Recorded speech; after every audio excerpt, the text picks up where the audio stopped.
second. Oh, Right, guys. It appears we are now live on the YouTubes. If anyone's watching live, hello and welcome. We're now recording, of course, as well for this next episode of The Vampire Sausage. And let's get on with the goddamn intro. We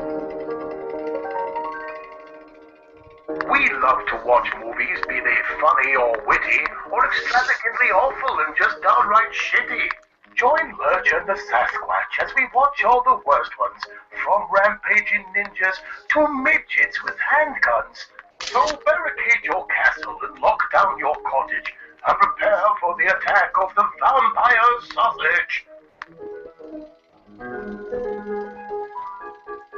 Now, hello there, folks, and welcome to this episode of The Vampire Sausage. I'm joined by some notable folk today, but before I carry on, before I speak about who's joining me on the show, we are broadcasting this show live on YouTube through Google Hangouts. The YouTube video should be available. We'll post it on our Facebook page so you can see the whole video, including my face, Lurch's face, and our special third guest's face as well. Also, can I ask, Lurch Bird's Pizza Face, how are you doing, pal? Sorry, it's Lurchy P.I. tonight, sir. Lurchy P.I. Lurchy P.I., can I ask that while we're doing the show, can you not fuck around with the Google effects for Hangouts? There's so many buttons. You're pressing like take photographs and shit like that. I never knew what the button was. I thought, ooh, a button. It's clicking over here. I can hear the thing snapshotting and stuff. That's all you pushing buttons. You Sorry, button. Don't give me buttons. I've learned that. Don't give me things to tweak, press, or fucking play with, because holy Especially shit. nipples. For this episode of The Vampire Sausage, we are joined by a very good friend of our shows, a non-kind of regular guest when he's free on the DHB, of course. He's also now appearing here on The Vampire Sausage, host of the very popular Talk Derby to Me. It's Chris Smacklemore. Smack Daddy, how are you, pal? Howdy doody, friends. It's been a long time. How are you keeping, Smack? You cheeky sod. Enough. But 2 seconds in and I'm already getting grief. Cheers, Lurch. Love you too. Lurchy P.I. Already. Lurchy P.I., sorry. Can I ask, I'm sorry to cut away from you here, Mark, but I do have to ask, Lurchy P.I., Yes. why exactly are you Lurchy P.I.? Because I've got a Hawaiian shirt. It cost me £20. I went to get the most for it. Right, okay. And why have you bought a Hawaiian shirt? Oh, this is a new work uniform. Oh.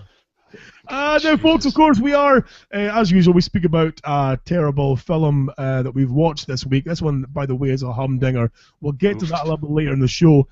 Before we do, gentlemen, how have you been? Let me ask you, Mark, because this is, of course, your first time on the Vampire Sausage show. How have you been, pal? How's things? I've been good, mate. I've been good. I am a little bit of, you know, something like you said. I've helped out. I've appeared on a couple of DHB stuff when I've been free, or when no one else has been free, and you know, there's a spare seat. But movies, I love movies. I watch like tons of movie podcasts and stuff every week. There's loads on every week. I watch them. I catch up. They're always pretty specific to like genres and types and all that jazz. But that's pretty much my life. I sit, I watch films, and I play Derby. So it kind of fits in nicely with today's show. Lurch, why have you got a tash? Because I'm Lurchy P.I. Right. Wow. So, Mark, you're a movie buff. That's why we've kind of pulled you in tonight. Of course, like you said there, you do have a certain background and a certain more in-depth knowledge about today's film, or certainly the topic of today's film. Well, a bit relevant to your interests. Yeah, I should have. I've got a relevant interest in what you would say the feature of this film is. But having an interest in that, I'm more judgmental of this fucking thing we had to watch. Now, before we get to the film, of course, I do have to say, I mean, Mark, you are being quite, I assume you're being quite detrimental towards this film, even though, if you look at IMDb, it's had a few good reviews. Well, I read the reviews earlier. And I'm thinking it's people who are blind, maybe like read a Braille transcript of the show, I don't know, or they're just fucking idiots, or they've got no taste, or they're all dead by now because they watched it when it first came out. Right. I don't know. dead No. main star of the film, but we'll get to that, of course, later on in the show. Well, Lurch P.I. Hello there. With your marvelous tash. Lurch, I mean, again, without giving away the title just yet, how did you feel about the film? I started drinking heavily. So, ching ching. Well, see, I only finished watching it shortly ago, and I don't know if you can see, for those of you who might be watching this video of this show, or even watching live as we broadcast here on the YouTubes, is I'm a little bit peachy of cheek, because not only have I been sitting out in the sun for a good portion of the day, drinking alcohol, I then sat down in front of the television about maybe 2 hours ago to watch this film. It's fresh in my memory, to watch it specially, and been drinking quite heavily with the beer as well, you see, to just numb the pain. So I too have suffered this trauma that you guys have gone through. But listen, guys, before we get to the movie, hey. Mark, I mean, of course, you again being a big movie buff, and I mean, we're not only here to discuss this movie that is just a crock of allegedly a crock of shit.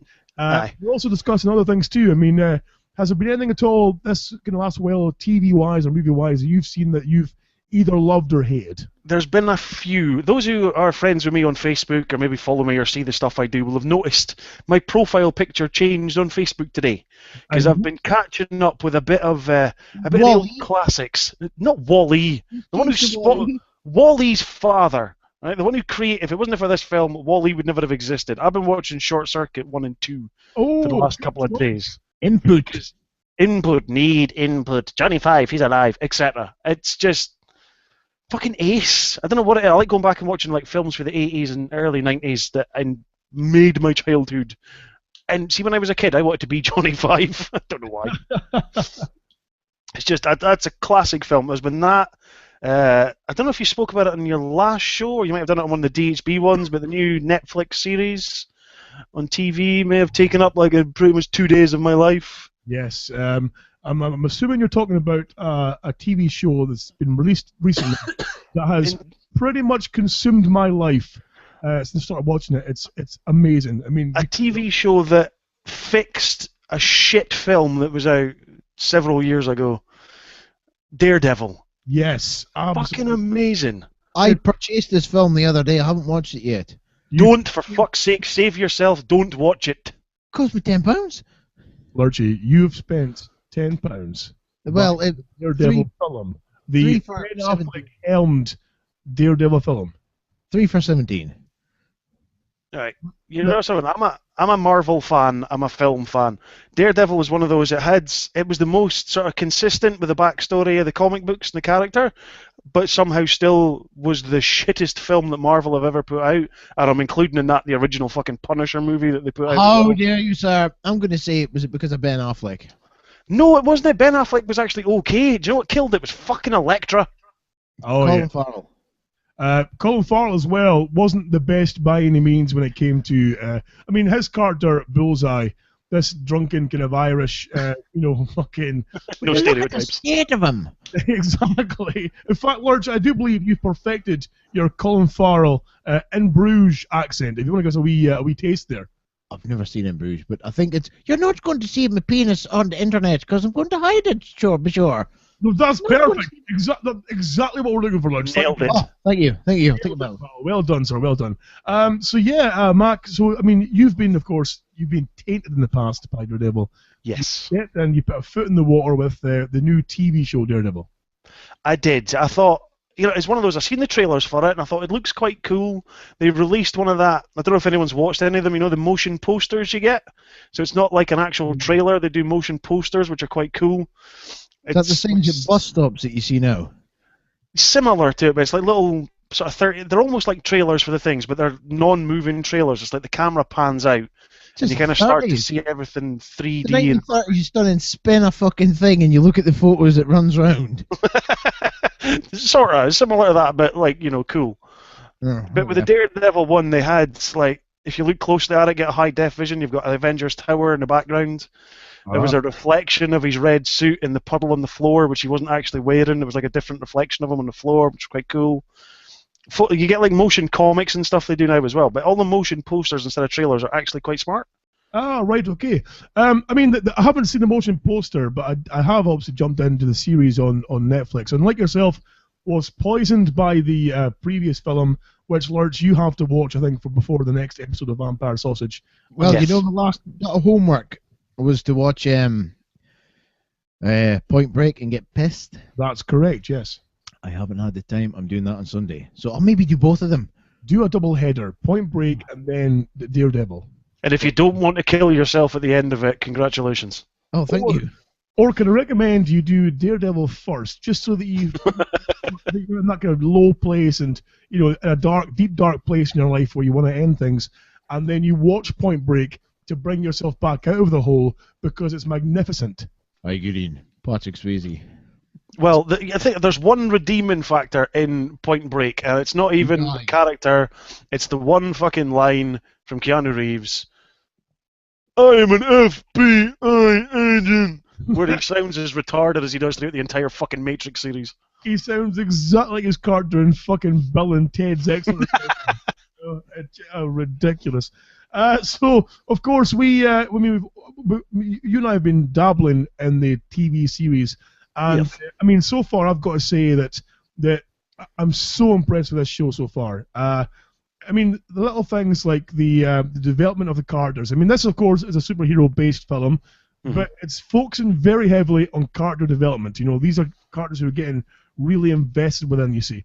Have you seen the whole thing? Well, no, I haven't. I'm only 2/3 of the way through so far, so Okay. I'm still to get to that end part of it. But what I have seen so far has been amazing. I mean, for example, some of the the acting side of part has been magnificent. You know, the story development's been great. The characters have been great. But what stood out to me especially is not only the choreographed fight scenes, in particular in episode, I think it's 3, where it's just one big long take in the The hall, hallway? Oh. which is outstanding. But one of the best things I think I found about this show is, I'm going to go out on a bit of a limb here and say that the guy who plays Wilson Fisk, the guy who plays Kingpin, essentially, Vincent D'Onofrio. Oh, that's him from fucking Full Metal Jacket. That's where that must be. Was it Full Metal Jacket or was it No, he's Apocalypse Now? the Gomer Pyle that shoots himself.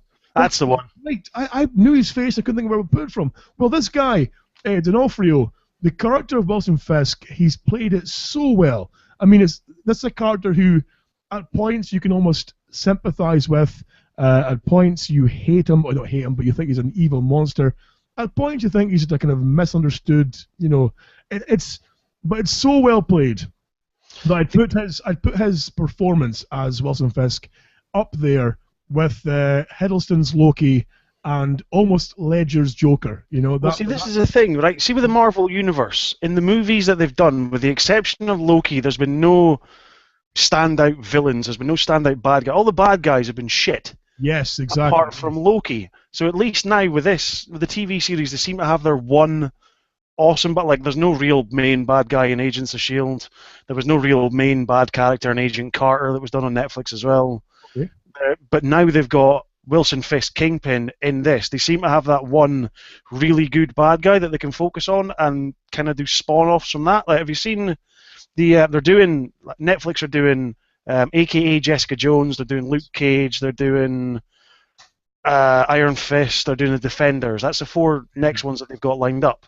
Have you seen who the bad guy is lined up for Luke Cage and AKA Jessica Jones? No, I haven't. No. Oh no, They sorry, have- I have David Tennant. David Tennant is playing Purple Man. Yes, of course. Who Yes. could be like there's been stills released of him on the set of Jessica Jones, there's been stills of Luke Cage came out, and he's actually dressed fully in like a purple suit and looks cool. He's one of the most vindictive, evil bastards in the whole of the Marvel Universe. Uh-huh. And if they can make him good, they will actually start to spawn really good bad guys, and Kingpin started it all. Exactly, and I would love to see. I mean, again, it's Netflix again for me have knocked out the park with one of their original series. I mean, okay, it's been Marvel development and such not, but there's been a few series now that Netflix have released that have been only for them that have been stand out. For example, look at House of Cards. House of Cards is a genre that I would never go near. That's not my cup of tea. However, House of Cards had me gripped through season 1 and 2. I've yet to watch season 3 because I've been so engrossed with everything else, with other shows and catch up with different things. But again, a great example, and this is a show that's won Emmys, and Daredevil as well. I mean, I'd be surprised if Daredevil wasn't up for some kind of award here, because they've taken this character who was so vilified, or so poured scorn upon by the Affleck film, and rightly so. It was fucking awful. George, you'll enjoy this. Is that they've taken this character and made it almost like the kind of Dark Knight effect, where they've made it a grittier, darker series. They've made it compelling, that each episode, you see this character growing and developing. You're seeing Fisk, who isn't just a black and white bad guy, who's a multi-layered character, who, again, at points you almost empathize with. It's great to see. And this is a character who I think, with the success so far, from what I can gather, has garnered, universal praise for Daredevil so far. As, of course, with Wilson Fisk. If they don't use him in the cinematic universe as a character, it's a massive waste. Because by having him in there, it actually opens up, now that they've got Spider-Man into the cinematic universe, Kingpin and Wilson Fisk is another one of Spider-Man's villains as well. He just has like different henchmen that come in. So that would link in when Marvel start doing a solo Spider-Man film, they could bring him in then. But then, are Marvel determined to do a solo Spider-Man? Because I do know they've got the rights to do him as part of their universe films, like Civil War, for example, and it's not. But does it mean they can also, in fact, two things? While we're having a series, the fuck is he doing? Let me just quickly flick to Lurch PI's camera there, and I am fully listening to this conversation, gentlemen. Right, clearly. And fucking with the effects. Don't give me buttons. Okay. He's got his toys. It's keeping him quiet. I've heard word that seemingly the plan for this kind of long-term Defenders, either film or series, incorporating, of course, Daredevil and A.K. Jessica Jones and Luke Cage, is that we might see the Defenders then appearing in future Avengers. I think possibly in Civil War, for example, they might appear. I don't know if you've heard anything else. I think the plan is, despite what everyone says, I don't see them killing anyone off. There was all this whole, they're going to kill off an Avenger in Age of Ultron.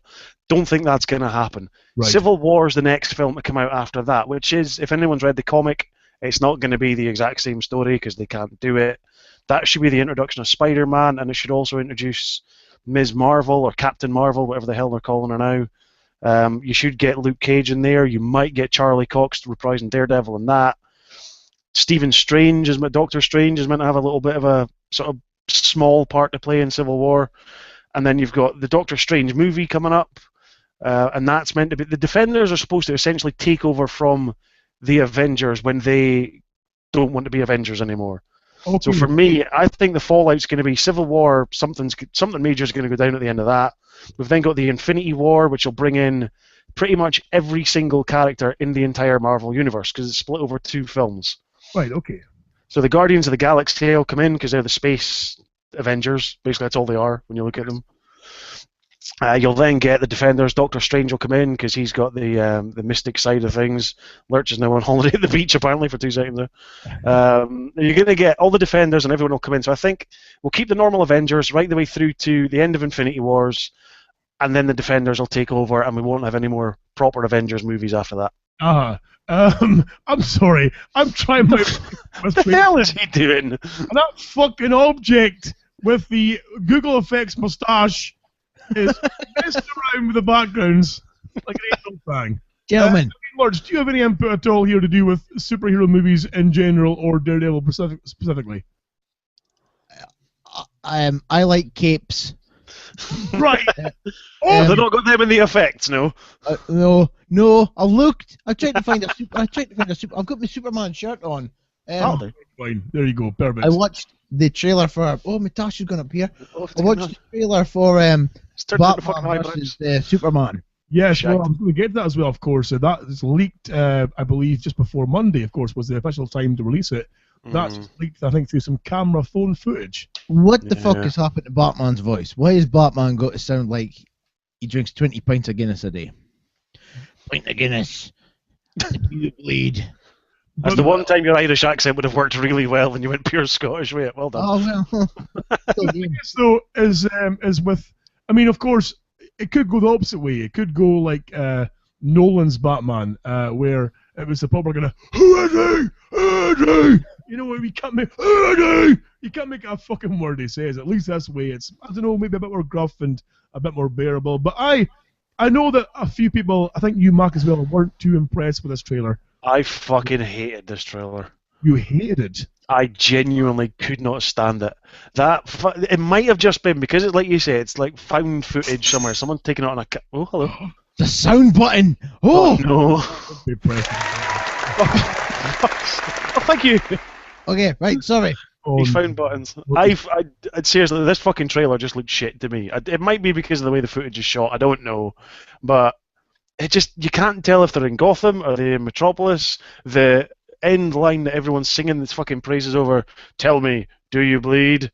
You will. What the fuck is that meant to be? If that was Lex Luthor, fine, but Batman, no. I don't know. I think I have to disagree with you there because I think I like the concept. From what I can gather, is of course they've raised. Everyone believes in Superman, this super-powered being, but then people are complaining or worried because should anyone have that amount of power as a single person? Should that one person be that powerful? Because eventually, power corrupts. I think the concept was people are concerned because power corrupts. I think, case in point, power has corrupted me. I've got all these buttons to fuck about with. He's got fucking devil horns now. Horns now, for fuck's sake. That's ironic. Lurch has a horn. Again, folks, if you're not seeing this shit, you need to go to the YouTubes. I think this video will appear on my personal YouTube page for now, and then for the next show we'll have a Vampire Sausage YouTube channel set up so you can see it all very soon. That's the plan. But in the meantime, of course, look out. I'll post a link on our Facebook page, facebook.com/Vampire Sausage. But yeah, I mean, when it comes to the Batman film, the Batman Superman film, I like the concept because they've said that he's too powerful, he's too strong, and then people panic thinking, well, eventually, what if he disagrees with what you think or what you do? Is he dictating the world right? Either do things my way or it's the fucking highway. You see, and I think this is a case of saying, well, who on earth can stand up against this super-powered being who can punch his way through a tank? Who can lift a fucking ship? Oh, I can punch a horse when I'm pissed off. You have pushed a horse when you've been pissed off. Is that here's a man who can be turned to? Clearly, it's Batman. Who else was the fucking Lego Batman? You look at that trailer, it's fucking Lego Batman.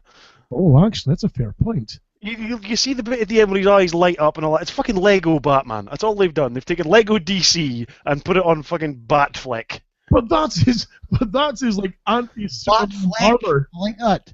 Oh, sweet Jesus, he's got a fucking clown head. He's got a fucking halo now.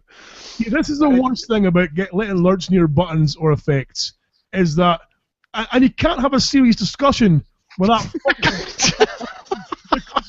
I mean, here we are having a somewhat adult and serious chat about superhero films, and this fucking object is rolling about with different backgrounds and moustaches and clown heads, and now love hearts. Oh, wonderful love hearts! Jesus. Look at him, and he's delighting himself doing them. He's sitting there giggling them. Oh, wonderful! Happy as a pig in shit. This is why during our shows we never give Lurch control of soundboards or effects, because he passes. Do you know when you see a kid or a Downsy? Not a Downsy, a Spesh, right? Anyway, a Spesh, and they have the board with the shapes like star, box, triangle. And the plug for the same shape, and then put the wrong plug in the hole and then smash it till it goes in. Well, that's rage. Hard with a soundboard. Just hit buttons and shit in his pants. Sorry, gentlemen. Lurchy PI. Sorry, Lurchy PI. Thank you. Sorry, pal. Okay. So we're at odds then about, of course, Mac, about the new Superman. What I like is DC they've realised that Marvel's got this continuity to their universe. They've planned out their films for the next 5 years. Whether or not they add in a solo Hulk film in that space of time, which apparently they can't, is the only thing that's up in the air. Because Universal still owns Hulk as a character, apparently. Yeah, which boils my piss. Because I know. A Hulk movie. But what DC have done, and they've done like the whole thing that's written on the Superman statue during that trailer. It's written down "False God." Yes. You see it written in red across the front. They're trying to create this continuity. They're trying to create this whole universe. But it's like they've started it at the wrong point. If they'd started it with Man of Steel or at the end of the Dark Knight trilogy, it might have worked. But Okay. they seem to have they've done the they've done the trilogy of Batman, they've done the Man of Steel, and now they want to start a universe with Batman going against Superman. It seems a bit stupid because the Justice League existed before. Like, the story seems to be based on Dark Knight Returns, which I don't know if you've watched. It's like the 2-part animated movie from Batman. Yes, I have. Yeah. It's good. It's a good film. Not as good as everyone seems to claim it is. It's a bit overrated. But they've started off with that, and to me, it just seems a bit weird to start off a universe in the middle of a storyline and then try and create the Justice League out of that. It just seems a bit fucked up to me. Dark Knight Returns is based on the Frank Miller graphic novel. And so, Yeah. And of course, but not though. You know, Batman, Bruce Wayne was in his 60s. You know, at this point now, of course, Superman is a superpowered kind of presidential weapon, if you will. You know, and then of course. So I don't think they've based it on that as such. I think they've used that as a kind of context where, or they use lines from that for the promo stuff, saying like this is going to be a film rather than a. And even the suit. I'm willing to give them the cut of the sway of the cut here, so that I think they'll put the bag at the end. I think we'll be pleasantly surprised. I want it to do well. Well, they've learned a lot of lessons, I think, from the Marvel movies. As you said, Marvel have knocked it out of the park with the recent Surge movies. Everything from, and again, I mean, for example, with Captain America, here's the first film I thought was a bit mediocre. It was okay. This was a hero I thought would never translate well to a modern movie. Yet when in the last movie, the Winter Soldier, amazing, absolutely amazing. They've made Captain America a viable movie hero in that movie. Avengers okay, but in this movie himself, outstanding. You know, what a great movie that was. And the plus point was Winter Soldier built the sort of the tie-in to Civil War, because you see in Winter Soldier, which was out like 2 years before Civil War comes out, he started to have a problem. Spoilers! Oh, have you not watched the Winter Soldier? Well, this is a good segue for like me to finally get a fucking word in. Okay, well, you finished playing with your fucking buttons, like. Well, why was I playing with them? So. Because you're a fucking child. Pretty much. I have not purchased anything from Amazon since the 8th of March. Oh, I know. But I maybe been sober that whole time. I've gone mental the past couple of days. Oh, right. I've maybe purchased Winter Soldier and Thor's Dark World. Okay, right. The Wizard of Oz, Guardians of the Galaxy. Oh. And the Buddy Holly story. Have you seen any of these films already? No. You haven't even seen The Wizard of Oz? No, I've never seen The Wizard of Oz. Really? Holy! The original or the remake? The 1930. Okay. Or 37 or 39. Okay, got you. Okay. So here's me, 1939. So here's me. I maybe. Now this is what pissed me off. When Blockbuster was still open, light the candle, cross yourself. Yes, of course. Yes. Bad times. Yes. When Blockbuster was still open, I maybe purchased a couple of Blu-rays. And when you get to the till, they used to have like a little sort of, would you like to try the new film for like a couple of quid off because you've spent some money. Okay. So, back when Blockbuster was open, they had the remake of Spider-Man, The Amazing Spider-Man. Right. The newest one that just came out, not like part 2, because this is part 1. Okay. I said, I will have a copy of that, sir, for I have the pennies. Got it home, put it on the shelf, never looked at it for 2 years, until about a month ago. Took it out of the shelf, went to watch it, there's no fucking disc in it. The bastard never gave my disc. Oh, fuck's sake. Burned. I believe that's what they call burned. Yes. So I purchased a copy on Blu-ray for £3 from Amazon. Here's me. I once went to Buster, not far from my old house actually, and this was many moons ago, of course, when you didn't really have much in the way of digital downloads and everything else. You were still pretty much running on dial-up internet and everything else as well, or broadband was still a bit too expensive for your common garden household. And you would go and hire some DVDs from Blockbuster, go back home again. I got a DVD, and I'd be lying if I said I remembered what it was, but whoever had the DVD beforehand had clearly kept the original DVD and put in a kind of copied the disc into that box instead. And they quite cleverly printed a kind of logo on there that was the same as the disc that they'd obviously hired. So for all you believe was this is the disc that I want to hire. So great. I took the disc home and stuck it in the DVD player. Now, bearing in mind, I'm sitting there with my partner at the time, of course, sitting there relaxing. We take away as well, of course, DVD in, boom, and someone's getting pumped in the ass. You've taken a DVD porn, a copy, and written, the name of the other movie and put it back to Blockbuster. Obviously, that's some kind of jape. And that was from Blockbuster. Blockbuster, and of course, I'm sitting there with my chicken noodles, half in my mouth, and some poor guys getting a proper bottom sex. Lurch, did you ever work at Blockbuster? No. Remember that advert that used to be in the beginning of videos for like piracy is a crime, and it was like a little kid thinking she's watching like fucking Lion King. Thinks she's watching Lion King, then all of a sudden it breaks into like a snuff film, and she just stares through the window. Was it like that? Oh, just like that, except my chin was dipping down with chicken noodle soup. And your penis was in your hand. For briefly. Did anybody else ever spot the irony of seeing that scene flash up while you were watching a pirated copy of a film? It pisses me off.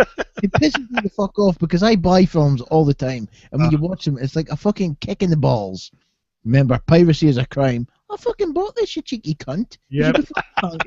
Yeah, I mean, we've mentioned it on previous shows that we've all probably dabbled in the past in a wee bit of piracy. Even though now I do my best now to stay completely legitimate. Even so far as music and everything, I buy most things now digitally. Even video games I buy from my Xbox digitally. I buy my music digitally. I don't think I remember when I last bought a physical DVD, Blu-ray, or book. I buy it all digitally. And in doing so, I try my best not to steal things anymore. I don't know when I last torrented a film. It's been a long time. Purely because, like Lurch said, we're both. The three of us here are all big movie buffs, and we know about these actors and everyone's getting paid millions of pounds. But also, you've got to think about the folk who are making the movie, the cameramen, the sound men, the engineers, the runabouts, the gophers, the people bringing the coffee. It's money that's going back to them essentially. So.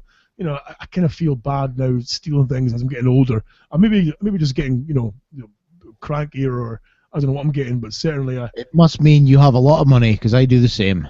Do you really? It's a sign of wealth. Is it really? Okay. Yeah. So, you must be stealing fucking everything then. I was going to say, everything's just, nothing in this house is real. It's all a knockoff, including me. I'm not real. Next door neighbour's broadband. I renamed my broadband. The power wired in from the fucking lamppost outside. Well, no, something? One of my fucking neighbours does that. I'm living in a block of flats. No. And, they've got the communal thing outside, right? Yeah. That's got, there's a plug socket for the cleaners when they come in to hoover up. And it's right next to one of my neighbours' fucking front door, and the amount of times you'll walk past and you see he's got an extension cable coming from underneath his front door, plugged into the communal socket outside. Oh no! And everything in his fucking house. It's like, you thieving little bastard. I walk past and kick the fucking plug off. Little prick. If I've got to pay for mine, you got to pay for yours. For fuck's sake! What a horrible little prick. Thieving little bastard. Speaking of horrible little pricks, Lurch PI, how's your week been this last week? And have you seen anything at all of interest on TV or movie-wise? I started watching a film called A Touch of Sin. Oh, right, okay. I believe it's Chinese. It sort of revolves around 7 different stories where they all kind of just fucking go mental. Like Postal. I've watched 2. I maybe fell asleep, but it's quite good. Okay, right. Okay. It's a bit like Crash, but Chinese. Yeah, but less shit. Right, okay. Yeah. I've been working my way through a book. 2 seconds. Okay. That's not... The fact he moved with the tash stayed on screen. I know. Like that. I'm working my way through this book. 1001 movies you must see before you die. I have 24 left to watch. You fuck off. There's no way. This book for a year. It's at 977 films. It comes with like a little tick list. The front of the book, a little checklist.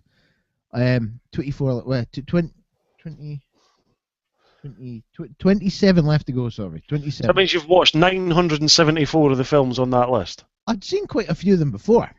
there's no way you've watched that many films from that book.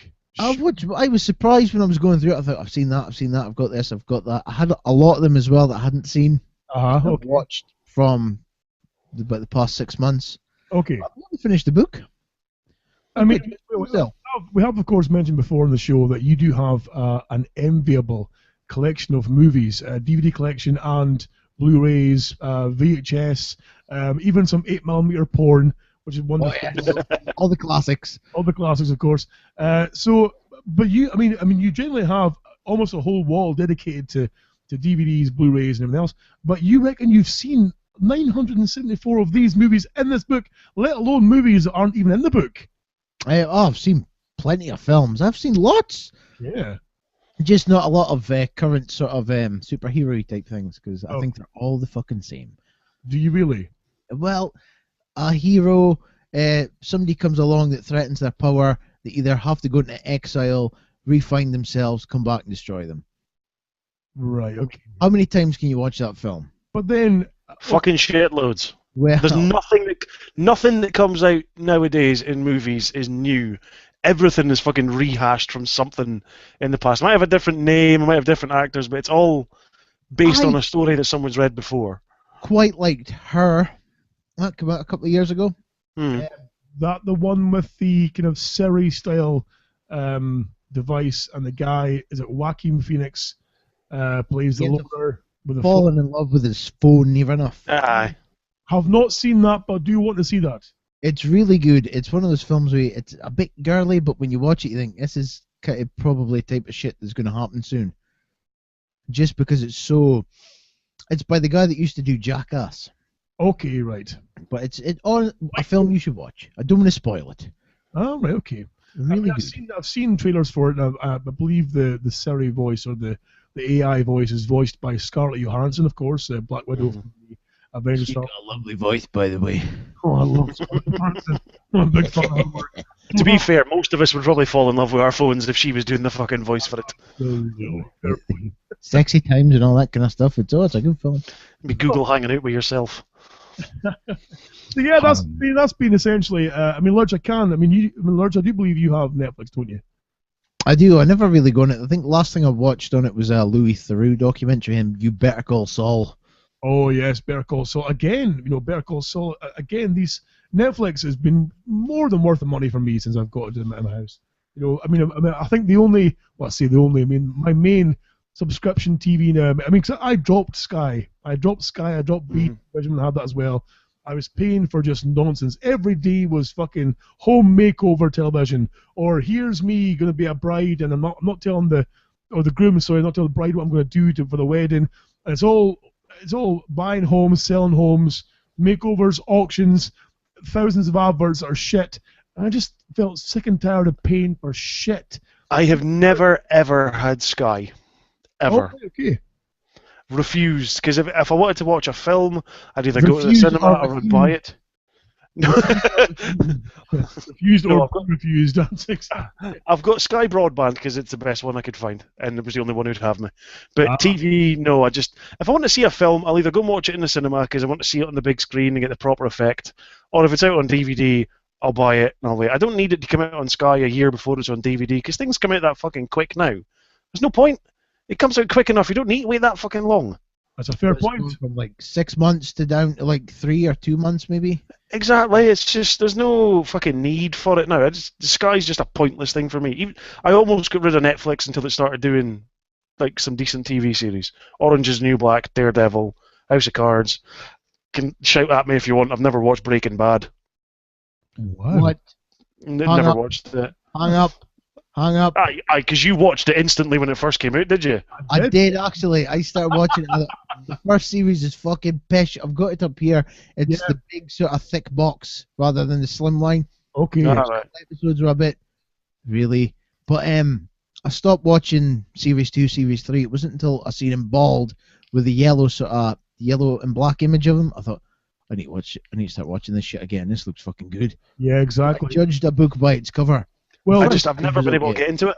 Well, that's the problem you see is I tell folk as well. I warned folk that season 1 is a bit of a hurdle because it starts off as a kind of slightly kind of black comedy, kind of a little bit daft in parts, and and it can be a bit of a fight to get through the series 1, but then I think 2 onwards it gets gradually better, and then it becomes fucking addictive. It becomes proper fantastic then by kind of 3, 4 on from there. So it's the premise of the story I kind of get into. Okay. I don't know what it is. It's just the whole. I read the synopsis and all that before it came out, and I went, it just doesn't sound like my kind of thing. I don't know why. Everyone raves about it, and I think that put me off it even more. It's a good rise and fall story, but he seems to rise more than he falls. And when he does fall, holy shit. It's a bit, yeah, exactly, yes, good point. And I mean, what I enjoy as well is there's this character who initially is a kind of bumbling, well, I say bumbling, not an idiot by any means, he's not, he's a smart guy, but he kind of staggers his way through the first few steps. He's very kind of timid, held back. It's just this development of this character who you kind of laugh at near the start of the show, who then develops, without giving too much away, into this really powerful, dark, and moral-free, just fucking badass. Am I right in thinking one of the guys in it as like the star of the new Need for Speed movie? That's correct. Yeah, the guy. I forget his name. He plays Jesse Pinkman in Breaking Bad. Right. Okay. Yeah, he starred in the last Need for Speed film, which wasn't terrible. wasn't outstanding, but wasn't terrible. Am I led to believe that Fast and Furious has changed from boy racer films to something else? It's gone from shit to shitter. Is it? Actually, no, I disagree. I think they were shit when they were boy racer films, but now that they're kind of just action-packed, here's Rock punching holes through things. It's going to get to the stage where we're just, what can we do next? Oh, I know, we'll jump over a shark. We'll jump over a shark in a car. Do you know they basically followed the Mission Impossible Ghost Protocol with what they did with, not the most recent one, the one before it. Okay, number 6. 6, because Mission Impossible Ghost Protocol went to Dubai. Fast 6 tried to go to Dubai and do things around the same building that you saw Tom Cruise hanging off in Ghost Protocol. Were refused entry to Dubai because it was going to be too expensive for them, and they refused to pay the money. So then went to like fucking a country right next to Dubai, which was cheaper for them to film in. They've basically just followed the Mission Impossible pretense through the last few films to catch up with Fast as well. It's fucking stupid. Okay, I did not know that. But do I or do I? Do they want to? No, carry on. Humoring myself here. I mean, the first bunch of Fast and Furious I just thought were a bit cheesy and panny and ridiculous and boy racery and not really that enjoyable. But I think 5, 6, and 7, I haven't seen 7 yet, admittedly, but 5 and 6 certainly I found to be just kind of brain-off action romps that I've really, really enjoyed. They lost me at Tokyo Drift. Well, because that was terrible. That's why. Fucking shocking. Was just fucking awful. Pardon my French. One of the worst films in the whole. In fact, the worst film in the whole franchise. I mean, quite cleverly though. The end of 6, they reference back to Tokyo Drift, so that Tokyo Drift in the timeline happens after 6. Yeah, apparently someone said that like there's a new way you have to watch them. It's like 1, 2, 5, 6, 3, 7, or some fucking thing. It's like I don't like when that happens. Yeah. I mean, it works. I mean, it works out when you watch them, but I mean, I never do the kind of like for example, with Star Wars, there's a theory that you can change the sequence you watch them in, and this new sequence completely eliminates Episode 1 because let's face it, it was pish. So was 2 and 3. 3 was okay. 2 was 3 had one good fight scene, and that was about it. Yeah. Still never watched them. Wow. I won't. You know something? I'm not going to judge you for it. If you haven't watched the original 3, I'll judge you for that. But the prequels, no, I'll let you off. Have you watched the original 3, Lurch? Yes and no. I think years and years ago I watched them on video when they were sort of digitally affected. Okay, right. And they never sunk in. I can't remember seeing them, so.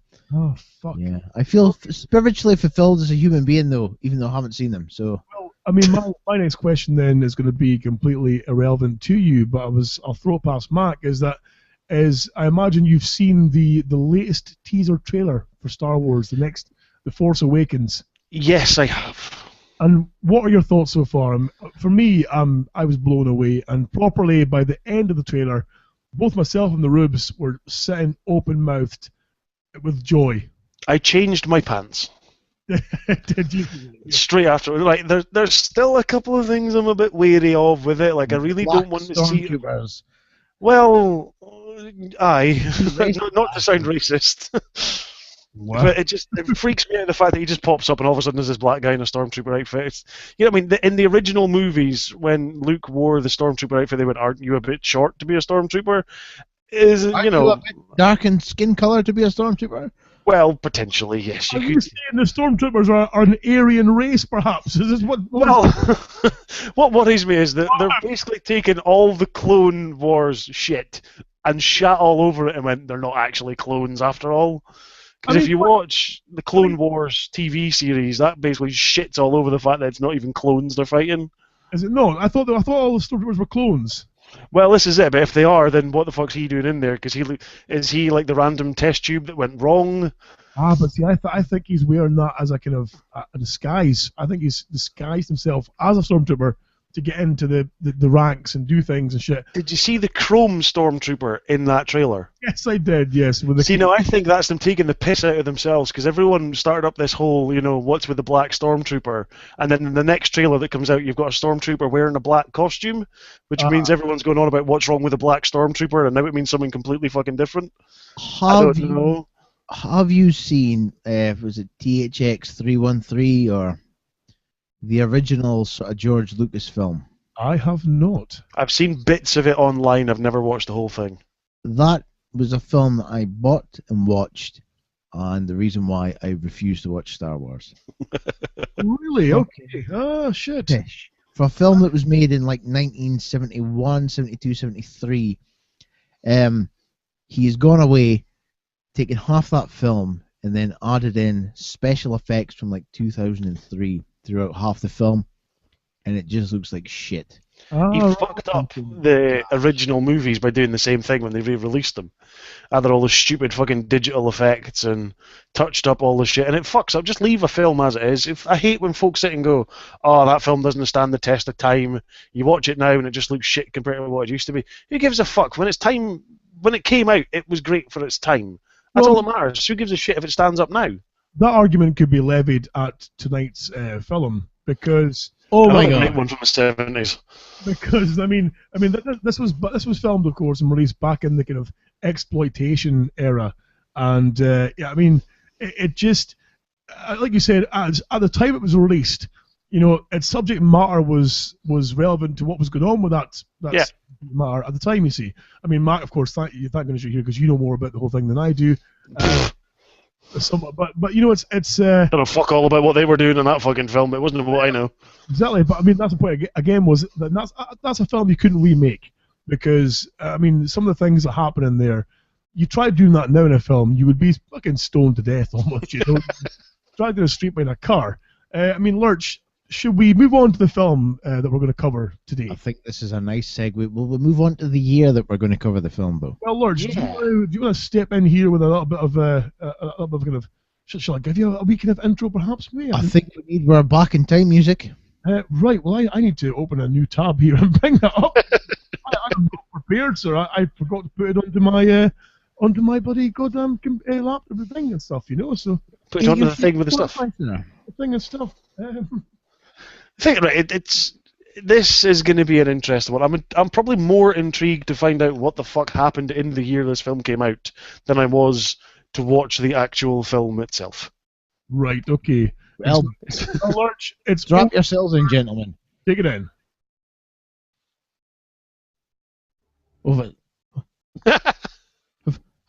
Where's my music? Oh.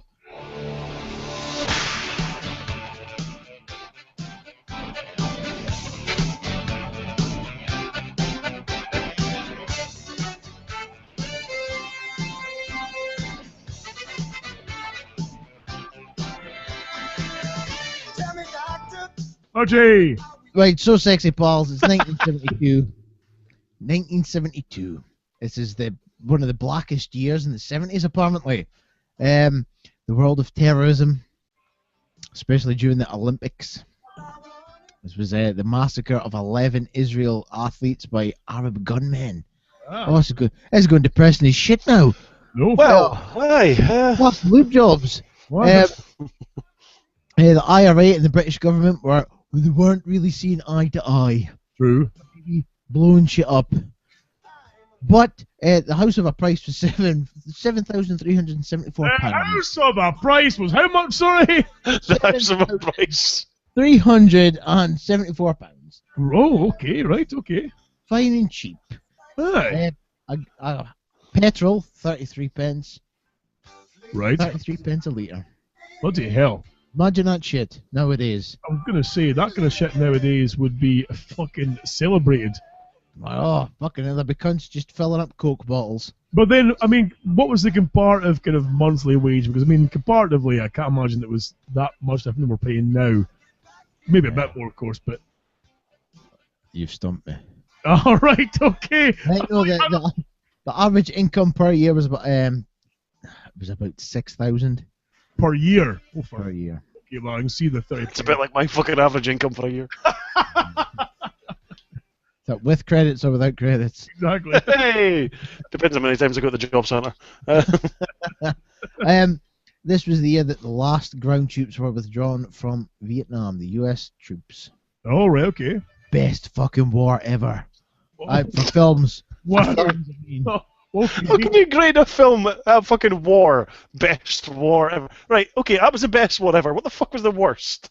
The one where all the Jews got like Oh, wow. I imagine that was worse. See that? Look at that. I'm watching PI, I can see whatever the fuck I want. Okay. Fucking hell. Oh, fucking hell. So, an IRA bomb exploded outside of a parachute brigade headquarters in Aldershot. Did you know? Oh, I did not know. Oh, now you know. What else? What else happened in the year 1972? Well, world leaders agreed to banning biological warfare. They've fucking done well with that. Guys.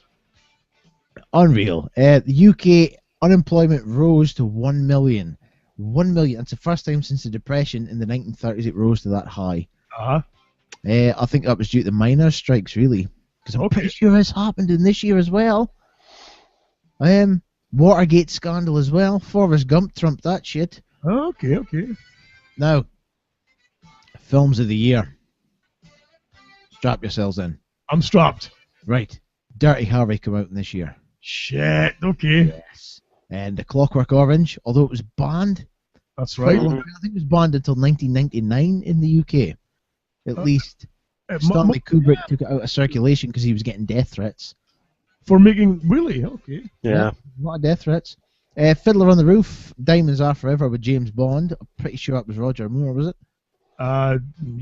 Diamonds Are Forever was Moore, yeah. Yes. And The Last Picture Show, that's where Sybil gets her boobs out. Oh, okay. And the creme de la creme, one of the greatest films ever made, Godfather. Ah, yes.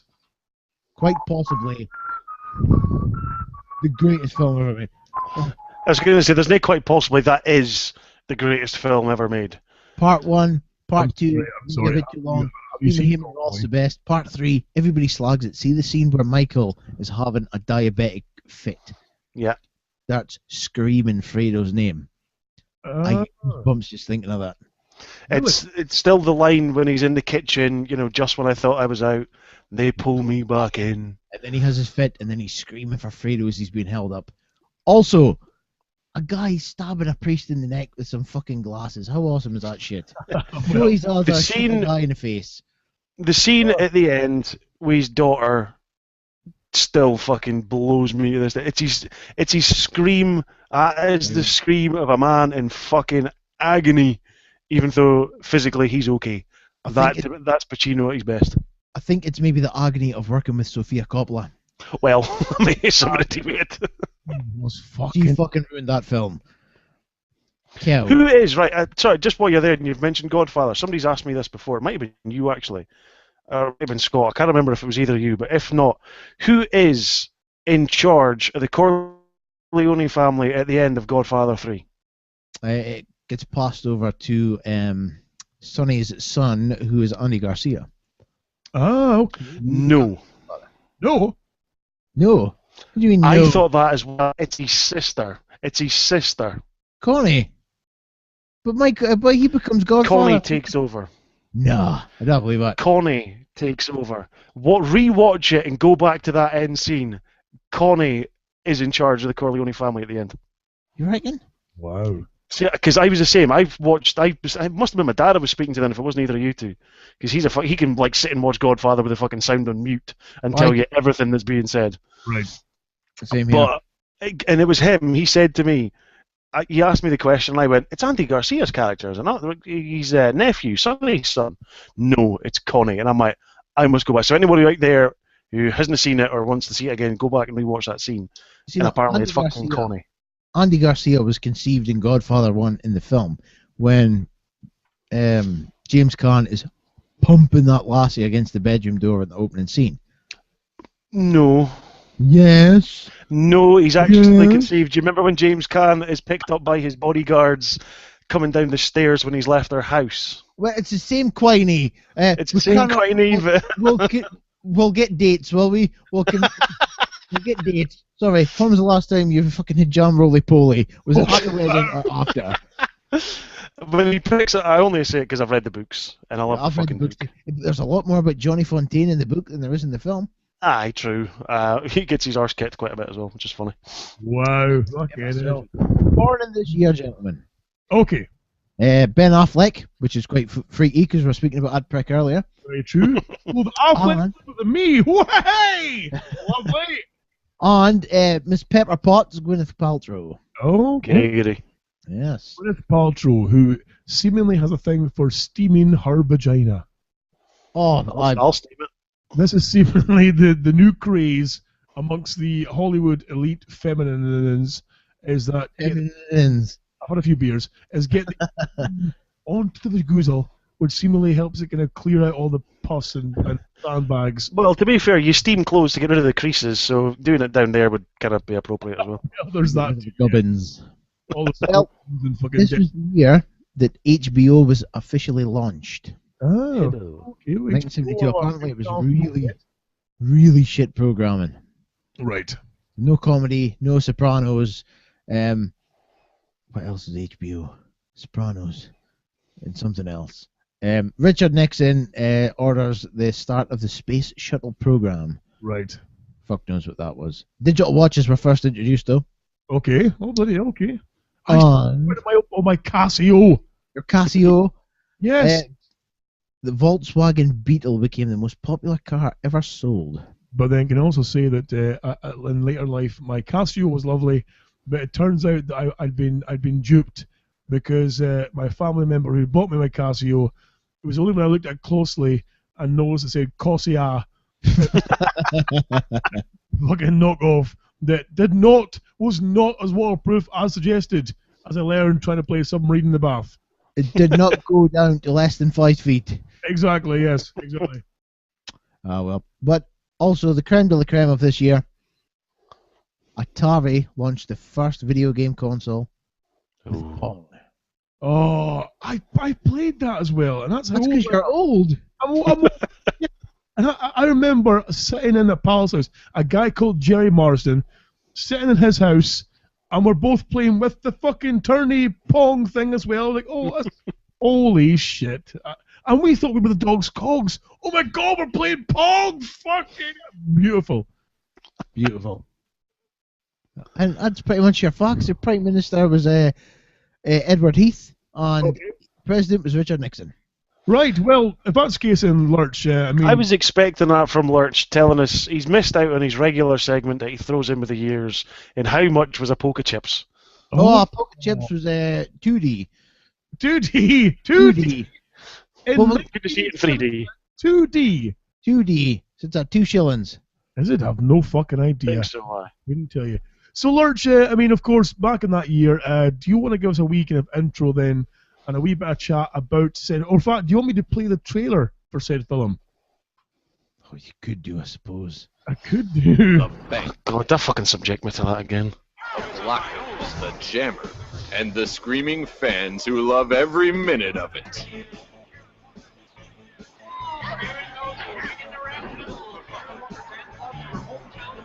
It's the action-packed sport of roller derby. This is Karen. The fans love her to her I hate her. teammates. She's trouble. They come to see the likes of me, not your little Beverly or any of the other broads. They come to see a star. Follow her rise to Queen of the Ring in Unholy Rollers.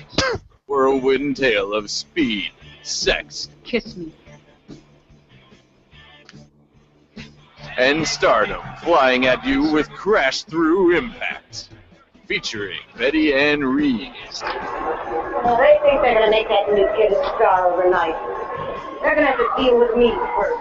Louis Quinn, You stop selling tickets, you're dead. and Playboy Playmate of the Year, Claudia Jennings. Hey, you a real doctor? Unholy Rollers. Holy moly. Locker room look at the toughest broads in the world. Has been traded down to the San Diego Demons. Demons. Now, wow. So, I mean, of course, Fucking hell. this, of course, film is called The Unholy Rollers, and I'm not going to lie to you. Now, I need a fucking exorcism after watching that, so it is fucking unholy. it, of course, is based around the sport of roller derby, but based in that era. Not what it is today. I mean, today it's a whole different beast entirely, which, of course, is part of the reason why we have Chris Mack here today. Now, Chris Mack, you, of course, host your own roller derby-related podcast. Tell us more about it, if you don't mind. What, the podcast itself, or just the sport in general? Well, the podcast, and maybe about the sport, if you could. The podcast is there's myself, with two other regular hosts, King Crazy and Mother Mercy, who are both from down south, who are on via Skype. We do a show every 2 weeks. Occasionally we have my partner, the Crossed On, she's a bit busy just now. I believe she's away filming the sequel to Terror of Tiny Town.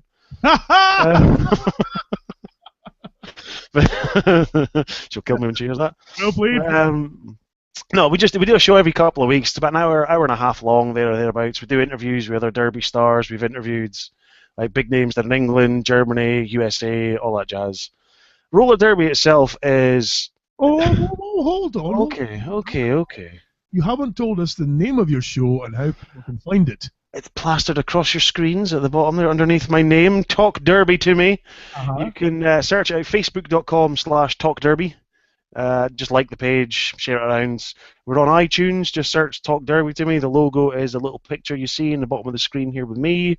We're on Twitter as well, at TDTM Podcast.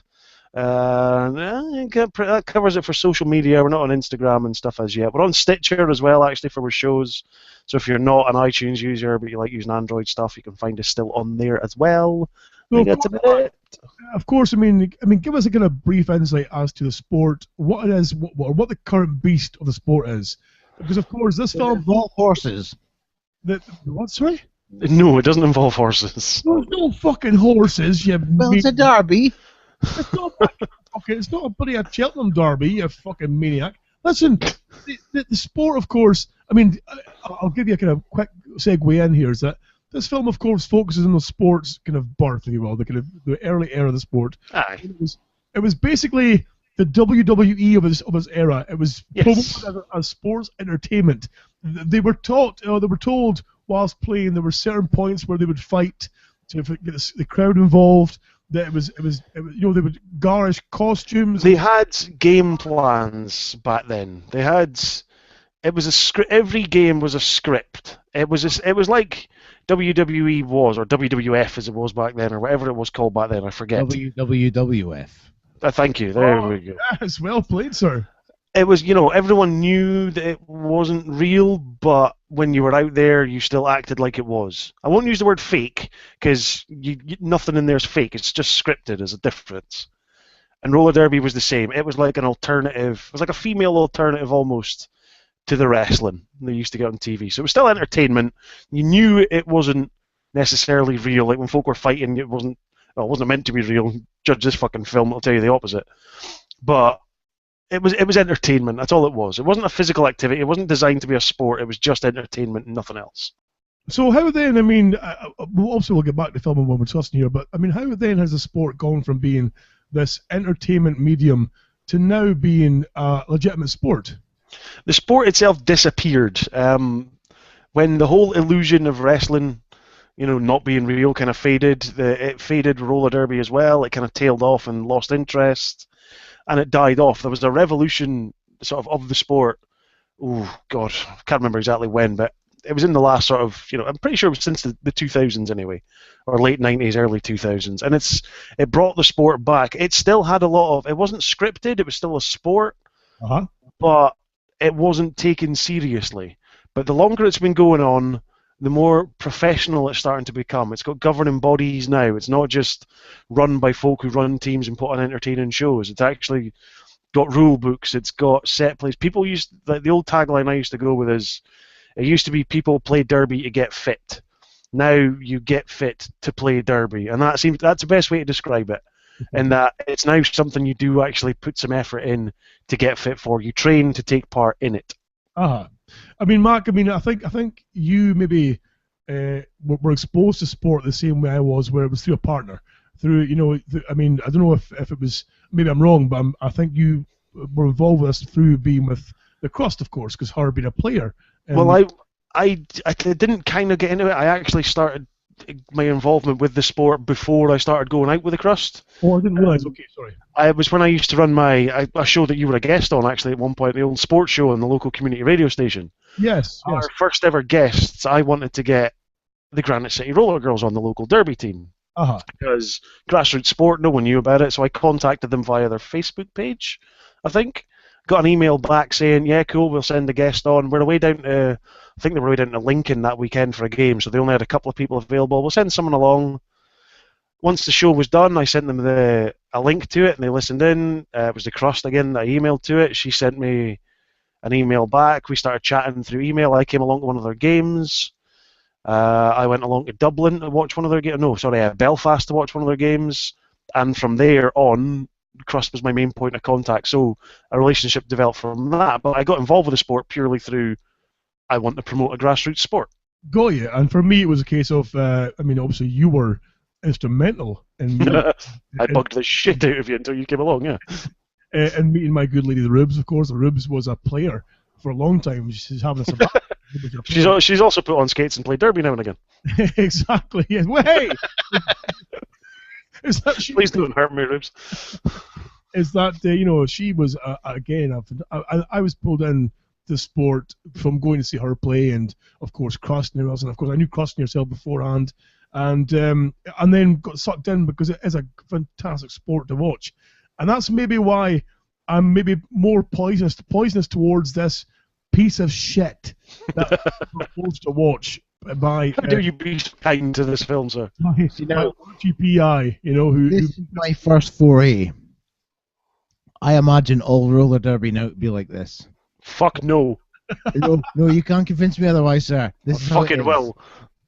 Lurchy, I think you need to come along to the next game because, of course, Mark, you are. Not only do you podcast about the sport, not only are you involved in the sport, not only do you play the sport now as well, of course, in the men's team in here in Aberdeen, but you also are a regular announcer for a lot of the games as well. I'm a fucking world-travelled announcer, thank you. I was just going to get that point, of course. You have you've travelled to Dallas to announce the Derby World Cup, for example. Yes. You've made a good name for yourself in that area. Fucking notorious now. Exactly, infamous, if you will. And I've been putting my foot in the water with a bit of announcing, and I'm still very, very raw, but thankfully with your help I'm slowly getting better. But it's a lot of fun to be involved with, though. But, Lord, I think you should come along and see a game in the flesh. Can I be like a referee? Or No. Can I be an announcer too? Oh. Well, this was what I was wanting to bring up, now that we're talking about it. Wow. As Scott mentioned, I'm looking to be a referee now for the girls' team. Okay. So I will be. That's one of the reasons we wanted to get you involved as an announcer, because as the year goes on, I will be announcing less for the home games for Granite City. So they need someone to take over. But it's always good when you can have a co-announcer to bounce off and have a bit of chat and throw some banter into. Speak about boobs and... No, you speak about boobs, I'll skate over and smash a quad into your face, you evil bastard. Mark, do you realise what you're saying here? I tried getting him on one of my podcasts before. I know what I'm letting myself in for. Yeah, I have a certain degree of social filter where I can control myself. I have none. That's the whole point, is that when it comes to speaking to an audience, I mean, again, the Derby community is fantastic, but the audience, a lot of them don't really have the same vibe as maybe we do. So I have a wee filter that I can put in place to, be loud and shouty, but not sweary shouty and not arsey, but Lords Monster. No offense, pal. Large PI, sorry. No offense. But bring you in on a microphone into a game. Not only will the skaters come off track to knock the 7 bells of shit out of you, but I imagine so will the referees. I'm sure Matt can attest to that. Yes. Hold on, right? Because for those of you listening to the podcast version, you suddenly found the Google effect to put a halo over his head, which is that's better. I mean, Lurchy, would you be interested perhaps in maybe a little bit of Derby announcing? of course. First things first, could you fucking behave? Because if you cannot answer yes to that, then fuck the rest of the questions. Well, Mark, we are going to test Lurch out shortly because we do have friends at Caithness Pro Wrestling. I heard. Yes, who've asked us asked Lurch and I to announce, well, yourself too, but of course you're now involved with WrestleZone, so you'd be available. But Lurch and I to announce their next event, basically to get the video, announce over it, and they'll add it to the video and blah blah. So you will then get a chance to hear Lurchy Purchy PI, Magnum PI, Pizza Base, Night Rider on a fucking announcing duty and see how he gets on. This could be, in fact, Lurchy, this could be your kind of litmus test.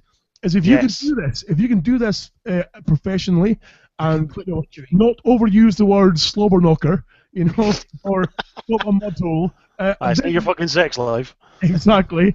Is that this could be your kind of entry into the Derby announcing community, you see? Because consider it your test footage. Exactly. Because don't get me wrong, I've got a long way to go before I'm as capable as Mac is when it comes to the announcing on the Derby. Dude, I fucking wing it. but see, you know all the moves and all the turns. I'm like, oh, look at the thing with the stuff and the hair and the things. You know more. I need to learn more, you see. But Lurchy would just go, oh, bosoms! There's no filter there at all, you see. That's his problem. Yeah, that's the thing. That's not his problem. That's one of his problems.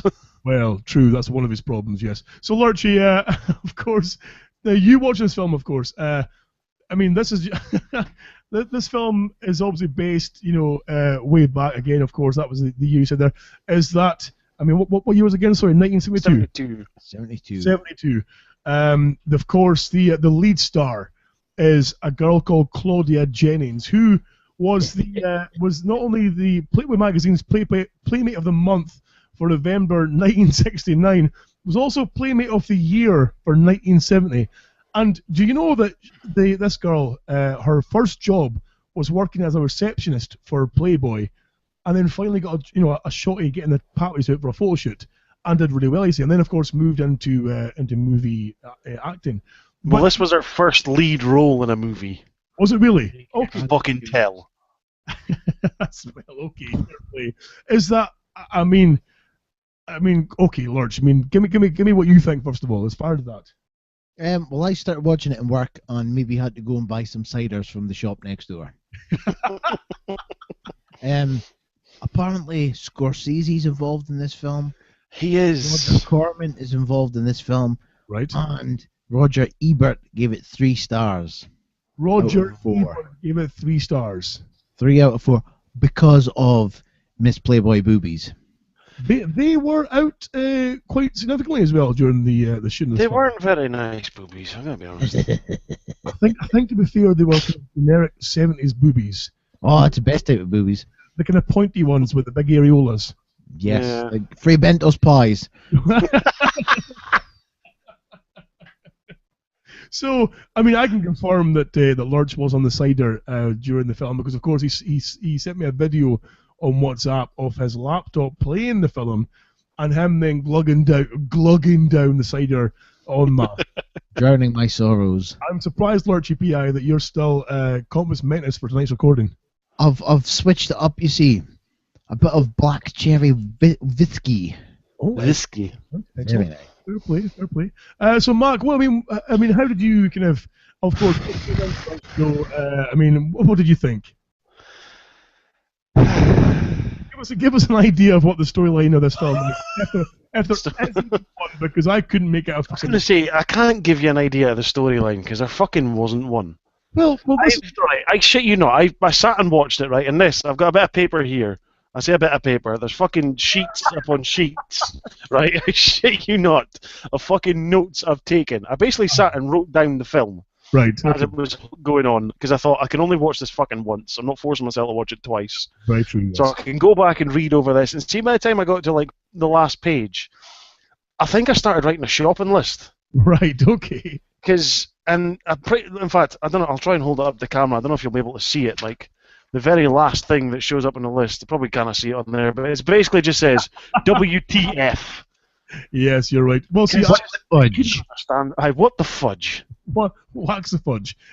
I made the mistake of sitting down with the Rubes to watch the film. Oh no! I know exactly, and of course the Rubes, who has an interest in the sport primarily, but also has an interest in movies. Horrified by what I mean, both of us at points speechless on how terrible this was. I don't know if you guys will agree, but there was not a single character in this film who I think you were supposed to like. I hated everyone in the film. There was one I liked. One character I liked. It was the fucking granny in the audience. Oh, her that choked on her popcorn. No, that was another woman that choked on her popcorn randomly, and it just like she never got saved or nothing. I'm assuming she died. Yeah. Okay. It was the old woman who, I think it was like in the opening sequence, who actually shouts out the words, "Kill the motherfuckers." Oh yes, that's right. And she comes back later on in the film and she's shouting, "Fuck you, you're too skinny to play this fucking game, you pussy bitch." Fucking, I mean, she's good. She's funny as fuck. Yes, you're right. How come the audience get to say that, but I won't get to say that when I'm announcing? Because that was shit. Yeah, because times have changed, Lurchy. We've now the sport has been dragged from being a sports entertainment package to now being a legitimate sport. If you go along there and go to the microphone and say "kill these motherfuckers," I can't imagine you staying in the building for long. Maybe needs that sort of retro kickback. No, it doesn't. No. Nothing needs that retro. We don't want 1970s boobs. We don't want 1970s derby. I do. Exactly. Just the first No, part. 1970s boobs right now. Just no. You fucking hot dog. Well, guys, give us a kind of brief synopsis of what the film was about. I mean, of course, Mark, you've taken a fair bit of notes there. What did you think about the whole kind of, or what was the kind of main storyline here? It's basically the main character. Is it Karen Walker? I think her name is. Like you said, played by Claudia Jennings. She's got a shit job where she gets fucking molested and groped by her boss. She works in a cat food canning factory. Oh, that's wonderful. It's fucking beautiful. She hates her job. She rage quits. Sorry, it's just a flashback. She then sort of rage quits that. She goes and tries out for Derby. Fuck knows how. It's just randomly quits her job, then turns up to a tryout.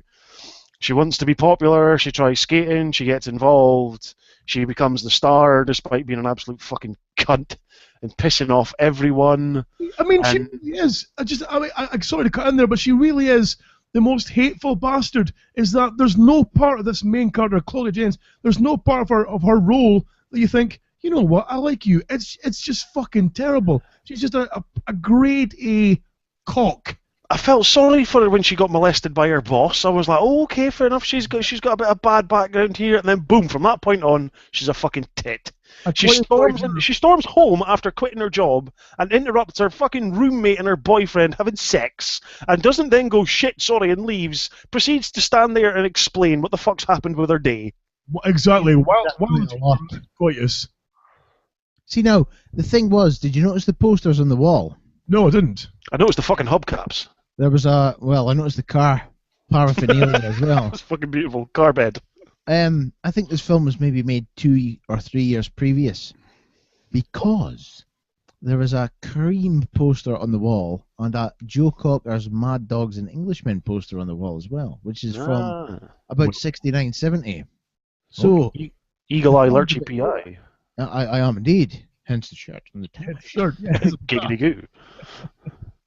Oh, it's Quagmire shirt. I just realised that. Oh, fuck, it is sexy. I've thrown in Giggity like 3 times to see if anybody would pick up on it, you fucks. Yeah. Totally got it. Fuck's sake. So, I mean, of course, this girl's walked in then, and her flatmate, getting some. And of course, I mean, they're mid-coitus, and she stands there just like, oh yeah, I'll leave you to whatever you're doing. It's quite clear what the fuck you're doing. And the boy turns around and says, have you got a cigarette? It's not clear.